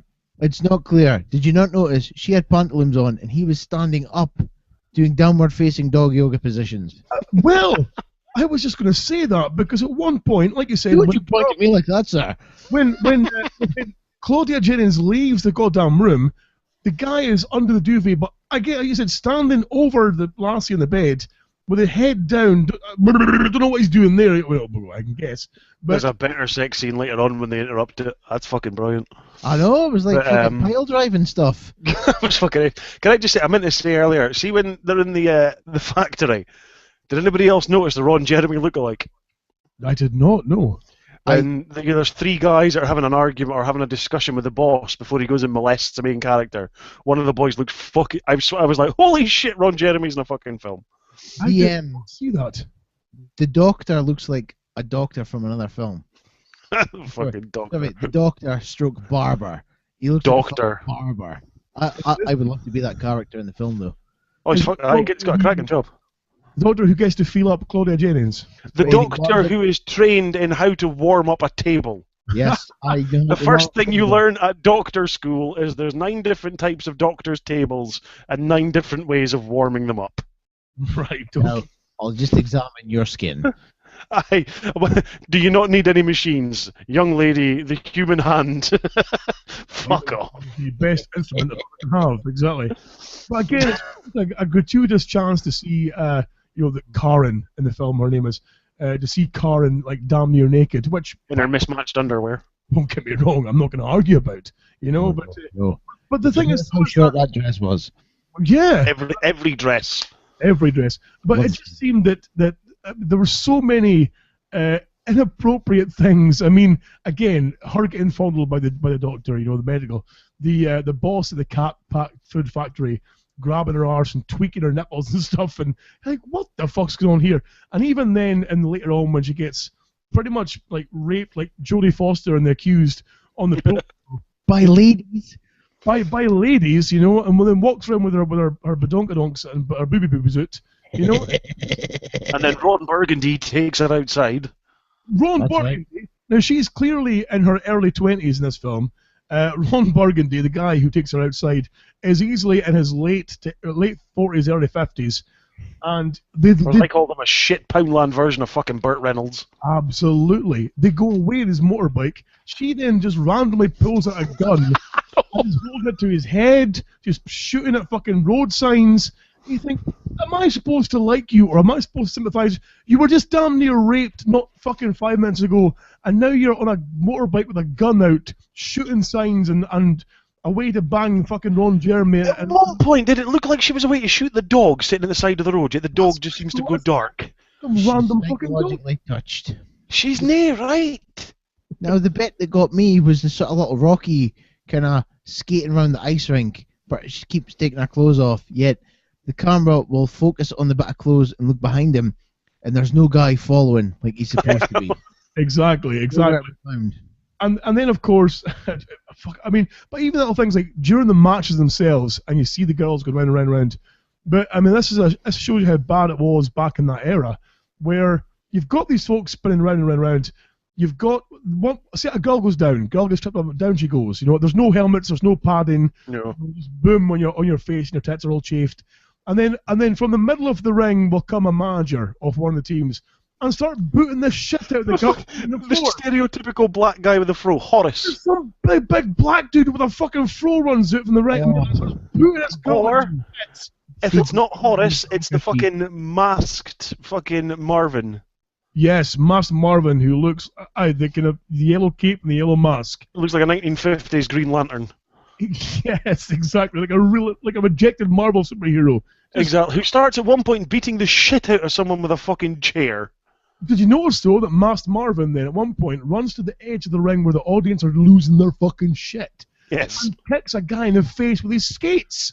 That's fucking beautiful. Masked Marvin's a dick. He's a prick. So yeah. Asshole. So what else did you notice there? I mean, Lurchy, for example. What else did you notice there, Till? I noticed that during the roller derby matches, they seem to be travelling places yet facing the same team in the same hall. I was going to mention that they were. Wow, you're right. They would travel around, to different cities, but yet still playing against the same team and the same managers in the middle. One fat woman with a whip that she would just lash. Angie. Did you notice when she had a scrap, her top flew open and her bra matched her top. her blouse and her bra matched, homemade. Did you notice at one point she was running around with that whip, whipping the black guy around the middle of the track? I'm sorry, that to me was just fucking beautiful. I was like, wow, of all the things to stick into a you've already had abuse in the workplace, the boss literally sort of slapping her ass and then blatantly grabbing her tit and giving it a twist, which was funny as fuck. Did you notice his pink neckerchief? No. But, I mean, do you know what gets me? I meant to say actually, just talking to the random neckerchief. You know when she was trying out for the Derby team and there was 3 people they picked. It was her and 2 other folk, and one of the other guys they picked. It was what? We'll even sign the fag. He went, hey, the faggot will go into the demons. He'll sell tickets for a month. What the fuck? Now, I wasn't sure, because I mean, Rubes and I didn't hear properly, because it's not the best kind of quality, but we weren't too sure if they said, choose the fag guy, or they said choose the black guy, because of course I did the same. I went back and watched it slowly about 4 times, and it wasn't until later on when they went, the faggot will sell tickets for a month. I was like, well, there we go. Everyone will hate him. He's a faggot. They'll hate him. People will buy tickets to boo him. Exactly. Fucking hell. But there is one scene that I maybe that myself and the Rubes rewound and watched about 3 or 4 times, is that when they then move from that place then to the training scenario, where they're all sat in a room together, the guy says, look, for those of you who are here to watch, leave now. If you're not here to skate, get the fuck out of here right now, because if you're here, you're skating, and you're trying out for the team, you see, that's fine. Right. And so they've got this guy, now while he's telling these folk what to do and explaining the rules, explaining like the behind-the-scene rules, like saying, right, A here is where we fight here at B, we fight here at C, in the middle here at D, we fight all those places, that it turns that guy who's then falling over on the track. It takes him about 5 minutes to. I mean, he's so far backwards. It's almost a physically, a biological physics impossibility. He turns himself into a T. Pretty much, yeah. Before he finally falls on his head. Right, and I'm just going to show you the little note here, if it'll show up. Where is it? Yeah, there you go. Guy gets whipped round into a T. Fucking hell. I mean, even the Rubes rewind that shit, because that is the most epic fall I've ever seen in any movie, and it was beautiful to behold, He goes 3/4 of the way around the track in an inverted T shape, and then goes, oh fuck, and falls backwards. It's like, if you were going to fall, gravity, physics, and even the laws of fucking Hollywood would have said you'd fallen fucking ages ago. Exactly. Prick. So anything else you spotted there, Mac? Where have I got here? Where am I up to? I'm up to the physical bit on here. Oh, the band. When they go to Water Maid dancing. It looked like fucking Elvis threw up all over the cantina scene from Star Wars. With some of the worst fucking dancing. When it zooms in on the fucking, is it the bass player or the guitar player who's just perving like fuck at the camera? Yes. And he's chewing his gum, and the barman starts cracking some of the fucking shittest jokes you've ever heard. Can I point out 2 different types of boobs? Go for it. There was 2 different types of boobs. Yes, they were dancing on the stage. Yes, jiggling ones. But one of the jokes he makes is about tits. Did you notice it? Girls dancing on the stage. There was 2 girls in the bar dancing on the stage who were referenced as being professional dancers who dance like your dad after a couple of sherries at a wedding. Your granny's wedding, or your granny's funeral, sorry, or someone's wedding, And it's drunk dad dancing these girls do, and the references being like professional dancers, and you're like, holy shit. Well, the joke he makes about the woman's tits was there was a dancer who had shit tits who got sent to Anaheim, and she was told if she had better tits she'd make more money. She came back, the tits were as hard as a rock, her ears moved more than her tits did when she was dancing. There's a girl sitting at the bar being chatted up by some random old dude. She's like, no, I'm waiting for my brother, and he went, can you not pretend I'm your brother? How fucking horrible is that? Oh, that's right, so it was. It's cold. No, I'm waiting for my brother. Pretend I'm your brother. What? She's not waiting for her brother because she's planning on going home and fucking him, you perv. Although, as it turns out, that chat-up line works because she fucking leaves with him. And you know what? These events that we're talking about now as well would have possibly worked if you had any empathy at all towards the main character.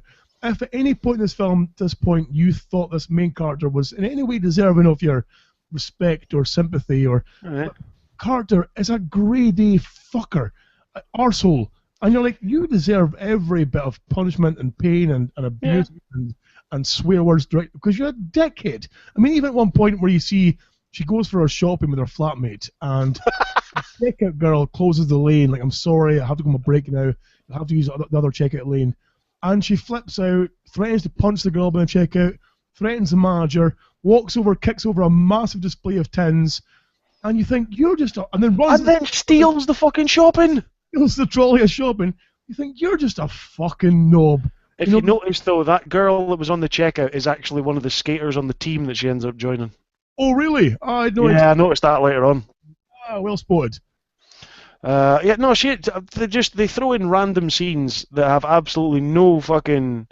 They serve no purpose. Like after that bar scene, when they leave, there's two guys stealing car parts out of the car, which turns out to be the car of the pervy guy trying to pick up the young blonde at the bar. Oh, and they come out and he stole the car parts and his car won't start. And what the fuck does that have to do with any of it? There's nothing to do with any of it. You got the woman choking on her popcorn earlier. Yep. There's her sitting down to play poker at a random fucking pub when she's meant to be there to watch her mate dancing. There's the guy stealing the car parts outside. There's the perv pretending to be somebody's brother to get laid. What the fuck? Yeah, it's a strange kind of film, is it? It's fucking weird. I mean, Lord G, what did you think? I mean, you're being very quiet there, but I mean, you must have some thoughts there about the way it was so far there. I kind of struggled to take it in. It was just, is this what actually goes on? Is this what it's like? Is this kind of exploitation film with boobs, or is it just a piece of shit, or all of the above? I mean, amazingly enough, I mean, maybe for its time, it hit the right note because, I mean, like I said, like you said, with Roger Ebert's their score of 3.5. Because it got boobs, I think. Yes, I mean, you have these professional movie reviewers who give it quite a glowing review. You have these, even user reviews. If you look at IMDb and some of the user reviews, a lot of them are glowing and saying, oh, great film, and a sign of its times and stuff, and great to see, blah blah. I don't know if they watched the same film as me because I mistakenly searched for holy rollers rather than unholy rollers. And if you search for holy rollers, you get a film about Hasidic Jews. which you can imagine. I'm looking at going, this is not what I signed up for here. This is not the film I should be reviewing. What the hell? Why am I watching Jews? Why would Mac be coming on a show to talk about this shit? Hasidic Jews, exactly. What the hell's going on? He's not a Hasidic Jew. He's no expert in Jewish affairs, What the hell is this about? No.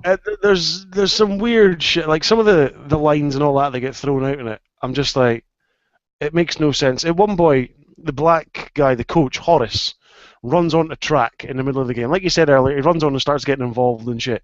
And the commentators actually say, well, there you go, black men never learn. Wow. Fuck hell. And you're just like, what the fuck is going on? There's pointless scenes, there's shit dialogue, there's a bitchy lead character that you don't give a flying fuck about. Yes. I'm getting more angry now the more I sit and fucking talk about it. I'm sitting there with my arms crossed and I'm like fucking angry. That's how I felt with Tiger Warsaw last week. Well, fuck it, I blame you. Warsaw, fucking hell. Fucking Tiger Warsaw, shite.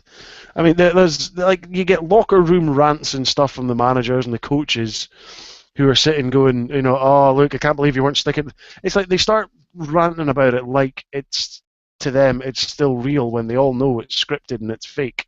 You keep getting stupid little fucking back and forths between the owner, Mr. Stern, Lewis Quinn, who's advertising the fucking trailer, and his son Marshall. His son Marshall, who's actually still alive now, I think. Mr. Tate, I think. I can't remember his actual name. But he's done like loads of TV stuff. It's like Any Given Sunday. It's like a precursor to that. Piece of shit. It's just, excuse me. Any Given Sunday. Fucking gosh. Oh wow. I'm gonna rage quit Vampire Sausage. Fucking worst film I've ever seen with fucking Puff. Oliver Stone. I had a lot of respect for that man. Right. To watch that. Holy shit. Controversial. Fucking hell. Well, it was still better than this piece of shit. Well. It was a terrible, terrible movie, and I don't know if, I mean, of course we've been exposed now to a few movies now for this podcast, and each one has slowly taken away a part of our souls. There's going to come to a point where I'm going to say Act 10 or 11 onwards, where we're going to be dead inside. Did you have a soul anyway? No. Swinging brick. Swinging brick, exactly. Is that it's going to come to a point where we're going to be review movies going, yeah, I didn't even expect it anymore. I'm so used to this shit now that I'm dead inside. It's just numb. And this movie really has taken away a part of my good hope and faith. It just fucking, I mean, apart from gratuitous nudity, which I'm more than fine with. More than fine with. But the film as a whole, absolutely terrible. Folks, go away and check it. But feel free to go away now yourselves and check out Unholy Rollers from 1972. And then what to do is send us your own review. Record a review with your mobile phone or your computer or else on an MP3 or a WAV file. Email it to us. You'll find details at vampiresausage.com to contact the show as well. And do your own review of said show. Get it into us. And we'll play it then on the next episode. Do you know what the worst thing about the entire bit was, right? We've said already, I'm going to skip over every other fucking page of notes I've got because they were shit. It's when right, we've said already, it's a character you hate, you've got no sympathy for the lead character, no sympathy or fucking affection for anyone involved in the whole thing. It gets to the end, she, ironically, rage quits her fucking team in the middle of a game and skates outside, starts skating around a car park, hitting cars. She then gets hit by a car. Whoa. Oh, yes. Doesn't die, nothing wrong with her. She gets up, does this fucking stupid pose showing off her tattoo that she got in a tattoos while you wait parlor. Yeah. Oh, yeah. That she shows off in the middle of all the fucking games. Shows that, the camera zooms in on the tattoo, and the credits roll. The worst ending to a film. Like you said, there was no purpose to this. You know, she stormed off the fucking track. She's been hit by a car. There's no appearing to be any kind of damage to her. Just I was praying. See, when she went out to the car park, I was praying, please get hit by a fucking car. Yeah, I know. I was watching it going, somebody pull up in a fucking 4x4 American pickup style thing and just run her the fuck over. Oh, please get We got a scene with her mum. We have no idea who her mum was, the whole thing, an apparent former love interest from when she was a kid. What fucking purpose did that serve? This film, Tiger Warsaw, you don't care for the main character, gets to a point where it comes to a big crescendo at the end, it just randomly ends. Yes. Tiger Warsaw. Yes, exactly. Good point, Lurchie. They both have that same thing where there's no empathy towards the main character, so when it finally ends on this dull note, you just think, what have I wasted an hour and extra of my life on? I love films with amazing, like, I could watch a shit film, right, that's horrendous from start to finish, but it has an amazing ending. I'll watch a sequel to it, or I'll watch the same film again knowing that this amazing ending's coming. Right, okay. A film could be amazing from start to finish, but if it's got a really shit ending, I'll be like, I don't want to watch it again because I know what's waiting for me at the end. I won't watch a sequel because it's done fuck all to build it up.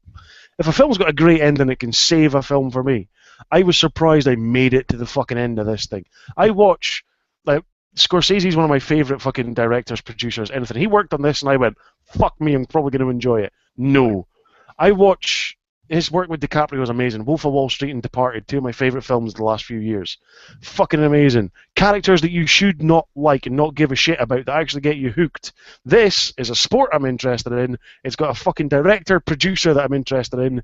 It's got some random Back to the Future style fucking music that doesn't fit the fucking film. But I love Back to the Future, so you'd think I'll enjoy it. No. bollocks. Shoot me in the fucking head so I don't have to watch this shit again. All very good points, Wow. Mark. All very good points. Wow, fucking Would- hell. Well, we review the DVD that it was on. Do it, Lurch. It come in a box set called 4 Cult Movie Marathon, Oh. Volume 1. Can I ask what the other 3 movies were? Invasion of the Bee Girls, Okay, The Devil's 8, right. and Vicious Lips. How many of them star Claudia Jennings? Because I'm sure she was in the B Girls at least.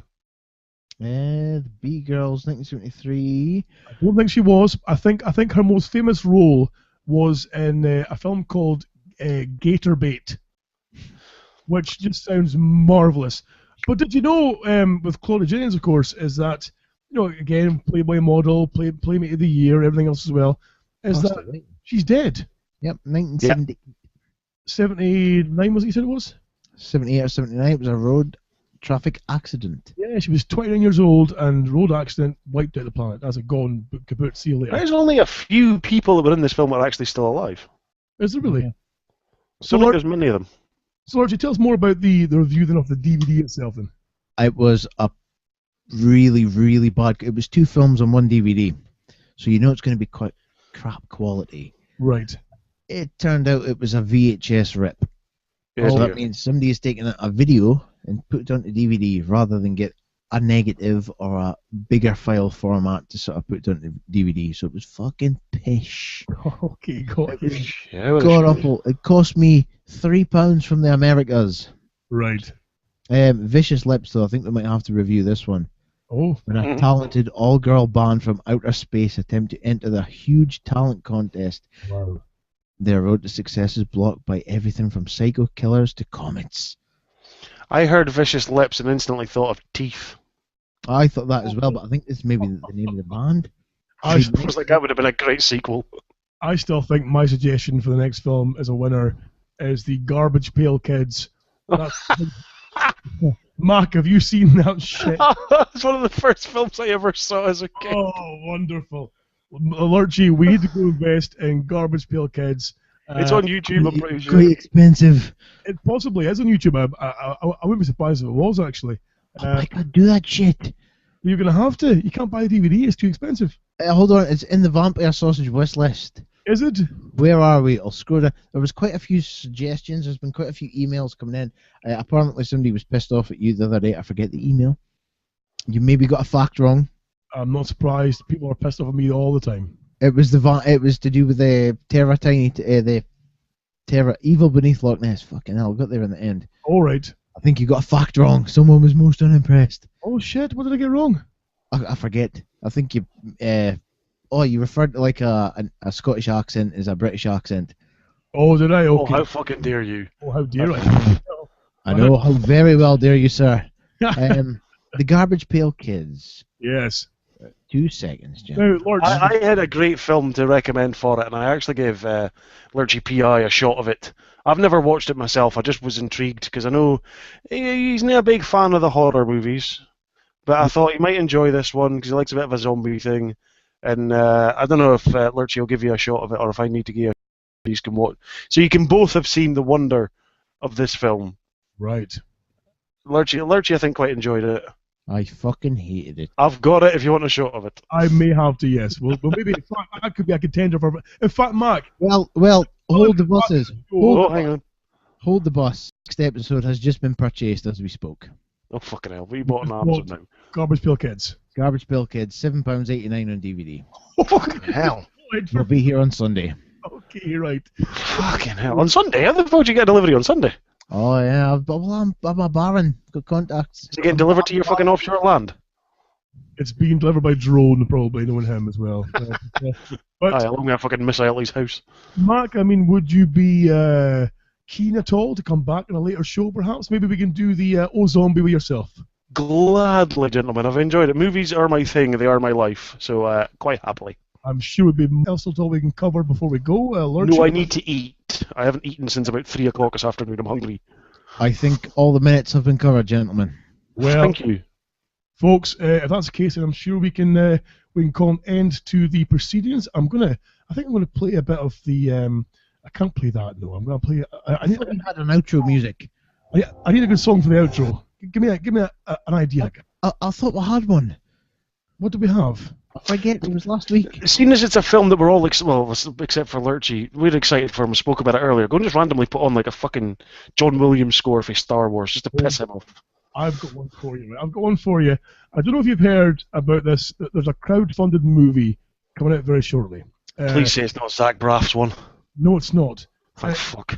It's been it's crowd-funded, and it is called Kung Fury.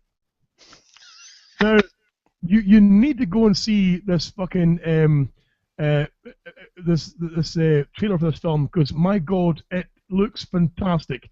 It's a proper cheesy kung fu movie. It's, I think at one point there's dinosaurs, there's Vikings, there's Hitler, and there's Nazis. It's a New York cop, I think, who does kung fu. But as part of the release, the title song is done in proper 80s cheese fashion, and it's been sung by the Hoff. Oh, fucking hell. Is this the video that's gone fucking viral on YouTube? The song, I believe, is called True Survivor. Oh, no. Before you play it, right? What you've just said has reminded me of a film that we will need to cover soon. Okay. Check out, if you can, the trailer to Manborg. Manborg, that sounds wonderful. Oh, it does. I think it might be a contender for the top spot of Terror Tiny Town as the best, worst film we've ever reviewed. I think we need to put our heads together and get maybe a wee plan for the next maybe 5-6 shows and set these movies, and we'll maybe pull in Mark as well. He's free to jump in too. But I am creating my own, since I've watched all the films that you've been reviewing anyway, a little league table. Excellent, good man. Of shit, and I want a rating of sausages for each film. In the background, you should be hearing a bit of Kung Fury True Survivor by David Hasselhoff. While this plays, of course, I'll say thank you to you all for tuning in tonight's show. We will, of course, be having our Act 5 next, hopefully for next week. Lawrence, do you want to say anything before we go? Remember to support the website Sexy Pals, and just stay sexy. Oh, lovely. Okay. And Chris Markors, can you tell us again about your show? Where do you find it? Indeed, if you do watch Unholy Rollers and you actually want to find out what roller derby's really about, go to facebook.com/talkderby, search us out on iTunes or on Stitcher, or go to at TDTM Podcast on the Twitters, and come watch an actual game. Find a game in your area and go watch it. It's a good sport. Exactly. Support your local derby teams, folks. As a sport that you need to get involved with, it's fantastic to watch. Can't recommend it highly enough. Folks, before you go, of course, make sure and check out our website where you'll find all our latest episodes and, of course, reviews on there as well. Written reviews by, of course, Lodgy PI, who's looking splendid right now in a fucking scuba mask and, for fuck's sake, on our live video feed. Go to vampiresausage.com or go to facebook.com/vampiresausage. Throw up a wee like there, of course, and see our latest shows. Holy shit, the boy's not right. What? You folks need to see this video. I'll post it on our Facebook page, facebook.com/vampiresausage. On that note, folks, thank you very much. Good night, God bless you. You've been fantastic. What a dick.